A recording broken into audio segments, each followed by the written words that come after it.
I resigned from my dream consulting job after only 9 months, and even worse, I spent 2 years grafting and sacrificing my life to try and get that job. Hundreds of hours of interview prep, hundreds of hours of case studies, and night after night wasted, all to try and get a job that I just threw in the towel after 9 months. You're probably sitting there and wondering, why did I do it? But after learning 4 things about the corporate world, I don't think I can ever go back there again. And although I want to say I have not a bad word to say about the consulting company I used to work for, I do really mean some of these harsh truths about what I learned about what 9 to 5 working is actually like. And hi, if you're new back to the channel, my name's Sol. I used to be a strategy consultant, and now I help people set up online businesses and escape the 9 to 5 and live a life full of freedom and fulfillment that you can get with online entrepreneurship. If that sounds like something that's interesting to you, drop me a subscribe and let's go on with the video. So warning, this is going to be a pretty hard hitting video and I'm sure it's going to be unpopular, but let's get into the first reason. And the first reason why I can't imagine ever going back to the corporate world is because you just can't make as much money in the corporate world as you can in entrepreneurship. And don't get me wrong, I'm not obsessed with money. I couldn't care less about nice Lamborghinis or massive mansions. But what I do think is that money solves your money problems, as well as the fact that money can set you up for a financial future that is safe and secure to give your family an amazing life and to also help you choose exactly what you want to do with your time. So I'm very motivated by earning money in the short term, and that's why I realized that corporate was never going to be the place for me. The 2 ways that I want to describe is first, there's a theoretical reason why you can't earn loads of money from corporate, and the second is what I actually saw with my own eyes. And theoretically, you cannot earn the same money in a corporate that you can in entrepreneurship. And I first really realized this idea when I read the Almanac of Naval Ravikant that talks about how owning a company is the only path to real wealth. If you don't own a business or a part of a business, then you always have to trade your time for money. And therefore I realized that I needed to earn part of a business. But within almost all corporate companies, you're either never going to own part of that business, or you're going to earn a little share of that business, or it's going to take you at least 10 years minimum to get to a point where you earn a significant portion of it. For example, in consulting firms, you can become a partner, but no one really does that for 10 years. And still, that is a very tiny proportion of the actual overall business. I looked at my path to earning a business and realized it was going to take me so long to get to a point where I wasn't trading my time for money that I realized that I should explore other alternatives. And I think a lot of people in the corporate do realize this, and you probably understand that you need to own your own business. But that comes on to my second point, which is I started seeing a route that was much quicker to own a piece of the pie. And that was when I started looking into the online business and entrepreneurship space and started realizing I was just completely in the wrong ship. There's a few things that made me realize this. First is I asked one of my good friends in real estate in Dubai who was buying the houses on the Palm, which is probably one of the most expensive bits of real estate in the world. And he does the house tours to show people around. And he said every single person without fail he was showing around was a young person who was an entrepreneur in the online business space. And don't get me wrong, I know there are flaws with this measurement, but it kind of gives an indication as to who are the sort of people who are making the most money to be able to afford one of those spots in the world that the richest people flock. To me, this is a very good indication as to who owns the wealth. And in previous years, this may have been bankers, this may have been people who were part of the dot-com bubble, but right now it is people in the online business entrepreneurship space. That made me realize that the true path to serious amounts of wealth was going to be to copy exactly what those people were doing. And funnily enough, not a single one of them was in the corporate. In fact, I even realized that the people who are at the top of the game in companies like HSBC and big banks around the world couldn't even afford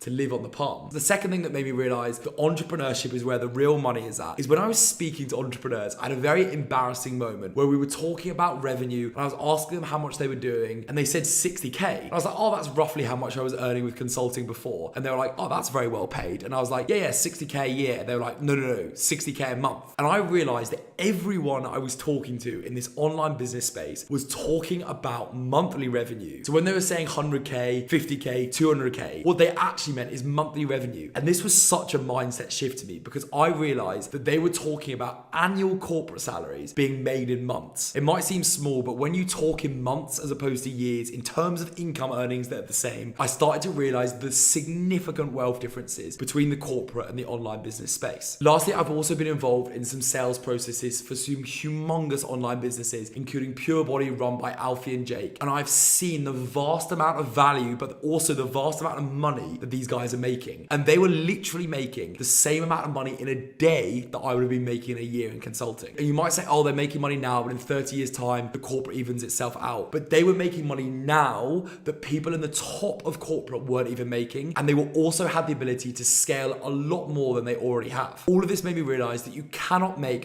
real serious wealth in a corporate except from if you're right at the top, like a CEO of one of the big banks. And really a much safer technique, surprisingly, is to actually go into online business and entrepreneurship. Okay, and that is the first reason. But the second reason why I don't think I could ever go back to corporate again is because of the freedom you get in online business. Before I joined consulting in London, I worked freelance in Bali, and therefore I had freedom over my time. I was just having to complete project after project. And while there is a massive misconception that freelancers work less hard, what they do have is complete freedom over when they want to work. And for me, it is all about choice. And once I had this choice removed from me in the corporate, that is when I started realizing that I really needed a life where I could do what I wanted when I wanted. You can even get a bit philosophical about it, but for me, freedom is a basic human right. And having to be told where to be and when to be there, to me, actually feels like it's taking away an innate human feeling of being free. Going into the office every single day and having to stay until a certain bit of work was done, I just felt like I'd completely giving up my freedom. And then being able to compare that to my experience of still working incredibly hard, but being able to completely choose when I did that hard work was just so hard to compare. And I honestly feel like having that freedom over your time is just such an addictive feeling. And one story which really tipped me over the edge was when I was working on a consulting project while I was in London, and I wanted to see one of my best mates from Bali called Lawrence, and he'd come all the way to the other side of the world to visit his family, and we had one night to meet up. And I was so keen to see him, but I was asked to stay later and later by my manager, to the point where I was 2.5 hours late for him. We had 20 minutes for a catch up, and then he had to go off and see someone else. And for me, that literally made me feel like such a little rat with no control over my time. And I want to be able to choose when I see my friends. And I know this is a similar story for hundreds of my friends who all don't get to basically do anything they want in midweek because they don't actually have the control over their time to choose when and where they see people. And now I'm on the other side and I'm back being an entrepreneur, having my own freedom. These are 3 of the things that I've done in the last month that make me so grateful to have my own freedom. The first is I was able to visit my grandparents in Cambridge on a random Tuesday afternoon, sit and have a long coffee chat and really catch up with them, as opposed to what I used to have to do, which was rush and see them in the evening and probably go back to work after sitting down and chatting with them. The second is I was able to just up sticks and go and move to Dubai because I've always been interested in Dubai as a place and I wanted to see what it was actually like. And I would have never been able to do this in corporate, but because I have complete freedom over where I want to live, I was able to do that. And the last is I was able to have a catch up with my friend in the middle of the day, and the conversation was going well, so we were just able to go on and on in our conversation because I could choose and sacrifice different parts of my day to prioritize chatting to him. None of those 3 things would have been at all possible in my corporate job, or I would have really had to go out on a limb and ask them to happen. But instead, I just got to do them myself. And now I have that feeling. Honestly, I just can't go back to being in that corporate and being told when and where I need to be. It's now just a basic standard in my life, and to be honest, I can't imagine life without it. Okay, so freedom is my second reason, and the third reason that I can't ever go back to corporate is the people. And don't get me wrong, before you start thinking that I'm going to start slagging all my colleagues off, I love the people that I was working with, and I have so many friends who also work in the corporate world, so I'm not slagging them off at all. But what I'm going to do is say what I found, the common traits of the people who weren't in the corporate, and that is why I really love spending time with them and love spending time with people who aren't in 9-to-5s. And the first is that people who have decided to set their own business up and not work in corporates tend to have massively high amounts of grit and determination. That is because they've had criticism from their friends, they've had failure after failure they've had to come back from, and they've just had to learn to solve problems that seem impossible. And again, this is not the fact that people in the 9-to-5 don't do that, but on average, they're not necessarily the sort of traits that you find in those sort of people. Secondly, I found that people who set their own business up or in entrepreneurship have a massive collaboration culture. They love working as a team with each other, and there's so much help that is given in that community because everyone knows what the struggle of the online business space is like. If I was to message someone in a rival consulting firm, there's just no chance they'd ever reply to me. But I message one of my direct competitors in the field and we jump on a call and we share notes because there's this massive collaborative abundance mindset culture with everyone in this space, and it's so infectious to be a part of. The last one is also the quality of work that I find that people do in entrepreneurship is on another level. level, because in the 9 to 5, a lot of people can get away with just coasting, and there's a lack of care about what you're doing a lot of the time because your direct financial income is not related to it. And that's not saying there's not good work done in corporates, but at the same time, in online business, there is just unbelievably good quality of work done, because if it isn't good, then people just won't pay you for it, and you literally will not have an operating business. So I found that if I wanted to get something done, or if I wanted to learn how to do good things, going to people in online business was an absolute game changer. And that is why I found working with people in the online space so addictive. But the biggest thing about the people for me in online business entrepreneurship is they are just the biggest positive thinking, dreaming people I've ever met in my life. They all want to solve the biggest world problems, and they believe they can fundamentally make a difference to the world and do things that people tell them they can't do. I am such a half glass full person, and it's so addictive being around people who are the same, because you're just filled with energy and encouragement from people telling you can do things. And the last reason why I think that I can never go back to corporate is that what I found in corporate is that people have sacrificed fulfillment over having stability, money, and status. And don't get me wrong, I'm not saying some of them aren't nice to haves, but for me, the number one thing about enjoying my career and enjoying my life, where work is a massive part of it, is being fulfilled in what I do. And I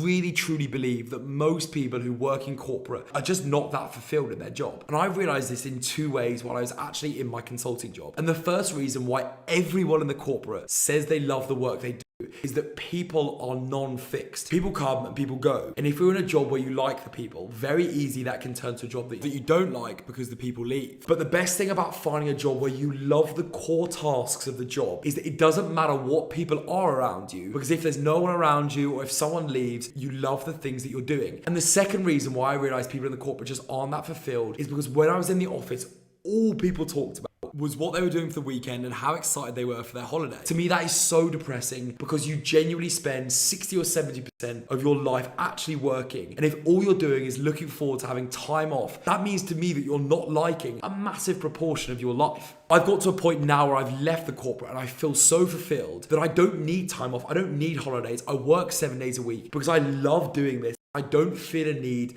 to replace it with fun holidays. I just do this and love it. And I can't be in a job that takes up such a big majority of my life not being genuinely fulfilled. If you want to know more reasons of why I actually left consulting specifically, then you can watch this video, and I make more videos about how you can get into the online business space, solve all of the problems that I just spoken about, and live a truly fulfilling, free, and happy life. So give me a subscribe if you like that, and I'll see you in the next video.